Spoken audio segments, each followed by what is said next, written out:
ಅನುಮತಿಯನ್ನು ಪಡೆದುಕೊಂಡೆವು. ಈ ಭೂಲೋಕಕ್ಕೆ ವನವಿಹಾರಕ್ಕೆಂದು ನಾವು ಬಂದೆವು. ಸಖಿ ಮಹಾರಾಣಿ, ಈ ಕಾಯಿ ಇಲ್ಲಿ ನೋಡು. ನದಿಯಲ್ಲಿ ಸ್ನಾನವನ್ನು ಮಾಡುತ್ತಿರುವ ಪುರುಷನು ಎಷ್ಟು ಸುಂದರವಾಗಿ ಕಾಣುತ್ತಿರುವನು. ಹೌದು ಅಮ್ಮಯ್ಯ. ಸಖಿಮಣಿ ಮಹಾರಾಣಿ, ಈತನು ಯಾರು ಗೊತ್ತೇ? ಯಾರಮ್ಮಯ್ಯ? 3 ಲೋಕದ ಗಾಂಧೀವಿ ಎಂದು ಹೆಸರನ್ನ ಪಡೆದ ಮಧ್ಯಮ ಪಾಂಡವನಾದ ಅರ್ಜುನನೇ ಈತನು. ಹೌದೇನಮ್ಮಯ್ಯ? ಚಂದ್ರನಂತೆ ಹೊಳೆಂದ್ರವನು. ಈತನ ರೂಪ ಲಾವಣ್ಯಕ್ಕೆ ನಾನು ಮನಸೋತಿರುವೆನು. ಹೌದೇನಮ್ಮಯ್ಯ?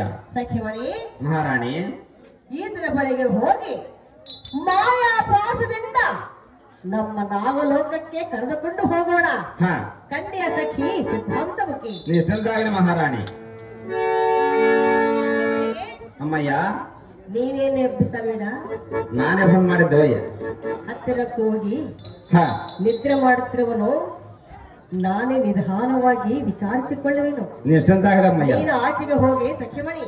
ಆಗಲಮ್ಮಯ್ಯ.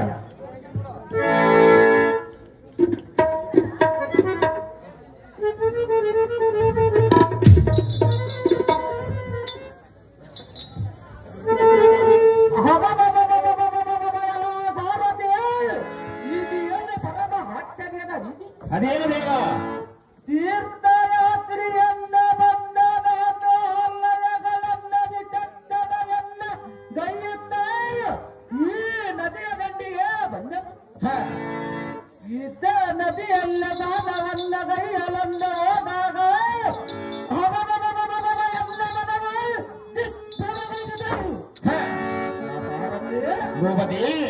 ಎನ್ನ ನೆನಪಿನಲ್ಲಿ ಇರುವುದು ಈಗ ನಾನು ಕಣ್ಣು ತೆರೆದ ನೋಡಿದರೆ ಒಂದು ರೀತಿಯ ಇಷ್ಟಯ ಸಿಖತವಾಗಿ ಕಾಣುತ್ತದೆ. ಇದು ಏನು ಆಶ್ಚರ್ಯ!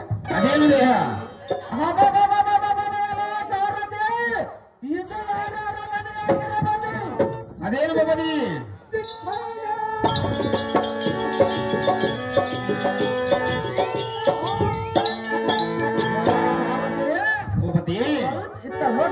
ನೋಡೇನು ದೇವ? ಚಿತ್ರಮಯ ಈ ಚಿತ್ರನಾದ ಪ್ರಜ್ವಲಿಸುವ ಗೊಂಬೆಗಳನ್ನ ನೋಡುವ ಕಂಬಕ್ಕೆ ಹೇಗ ಶೃಂಗಾರವಾಗಿ ಬರೆದಿರುವ ಗೊಂಬೆಗಳನ್ನ ನೋಡಿ. ಹೌದು ದೇವ. ಸಾರಥಿಯೇ ಭೂಪತಿ, ಇದು ಹಾಗಿರಲಿ. ಮಂದಿರನು ರಕ್ಕರಿಸಿ ಅನುಸರಿಸಿ ದಂಡದಿಂದ ಇಲ್ಪ ಕಂಬದಿಂದ ಹೊರಬರುವ ಗಡ ಗಡ ಅನುಭವಿಸುವ ಭೂಪತಿ ಎಲ್ಲ ಸಾರಥಿ ಭೂಪತಿ, ಇದು ಹಾಗಿರಲಿ. ಈ ಅನ್ನನ್ನ ಈ ಹರ ಮಂದಿರಕ್ಕೆ ಕದ್ದು ತಂದಿರುವುದು ಏತಕ್ಕೆ? ಪರಮ ಆಶ್ಚರ್ಯ ರೀತಿಯ ನಮ್ಮ ಕಂಡಿಯ ಸ್ವಲ್ಪ ಮುಖವತ್ತಿ ಮೇಲೆ. ಹೌದು ದೇವ. ಸಾರಥಿ ಭೂಪತಿ, ಈ ನದಿಗೆ ಎಷ್ಟು ಜೋರಾಯ ಕಾಣುತ್ತಿರುವುದು ನೋಡು.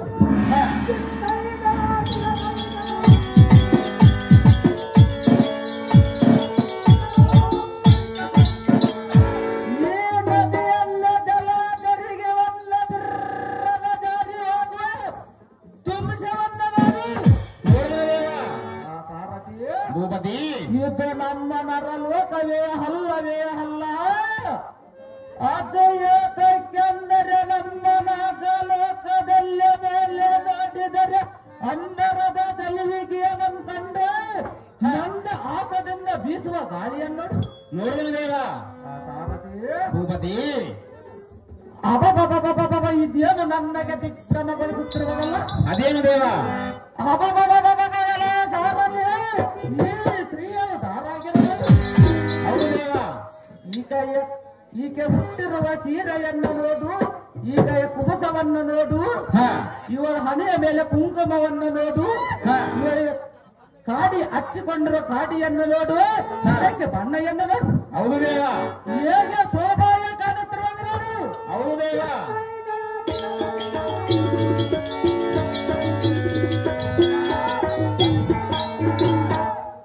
ನಮ್ಮ ಜನಕನಾಥ ಇಂದ್ರ ದೇವನ ಆಸ್ಥಾನದಲ್ಲಿ ಇರುವಂತ ರಮ್ಮ ಉರ್ವಜಿಯ ಮೇಲಕ ಕಿಲೋತ್ತಕರಮ್ಮ ನರ್ತಕಿಯರು ಸಹ ಇವರ ರೂಪ ಲಾವಣ್ಯಕ್ಕೆ ಸರಿ ಹೋಗಲಾರದು.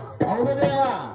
ಭೂಪತಿ ಭೂಪತಿ ಈ ಅಂಗನಾಮಣಿಗೇನಾದರೆ ಎನ್ನ ರೂಪವನ್ನ ನೋಡಲಾಗದೆ ಇಲ್ಲಿಯ ಕರೆದು ತಂದಿರಬಹುದೇ ಇರಲಿ. ಈ ಸ್ತ್ರೀಗಳನ್ನು ನಾನು ಮಾತನಾಡಿಸುವುದು ಸಾರದೆ ಸ್ವಲ್ಪ ಮರ್ಯಾದ ಜಾಗೃತಿ ಮೆಸನೆ ಓದಿ.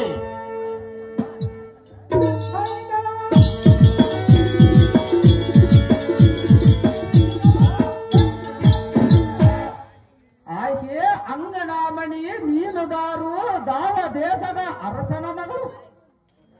ಎನ್ನಮ್ಮ ಈ ಅರಾಮಂದಿರಕ್ಕೆ ನೀನೇ ಕರೆತಂದಂತೆ ಕಾಣುತ್ತದೆ. ನನ್ನನ್ನು ಇಲ್ಲಿಗೆ ಕರೆದು ತಂದಿರಲು ಕಾರಣವೇನು? ನಿನ್ನನ್ನು ದಾರಬೇಕ ದಂಡದಿಂದ ಬೇರೆ ಕನ್ಯಾಮಣಿ. ಪ್ರಿಯಾ, ಎಲೆ ಶ್ರೀಯರೇ, ನಾನು ದಾರಿಂದ ಕೇಳಿದೆಯಲ್ಲ. ಹೌದು ಶ್ರೀಯರೇ, ನೀನು ದಾರನ್ನು ಕೇಳಿದನು.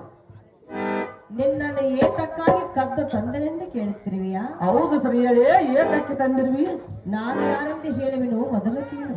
ಅದೇನು ಚೆನ್ನಾಗಿ ಹೇಳು. ಬಂದೆ ಬರಲಿ.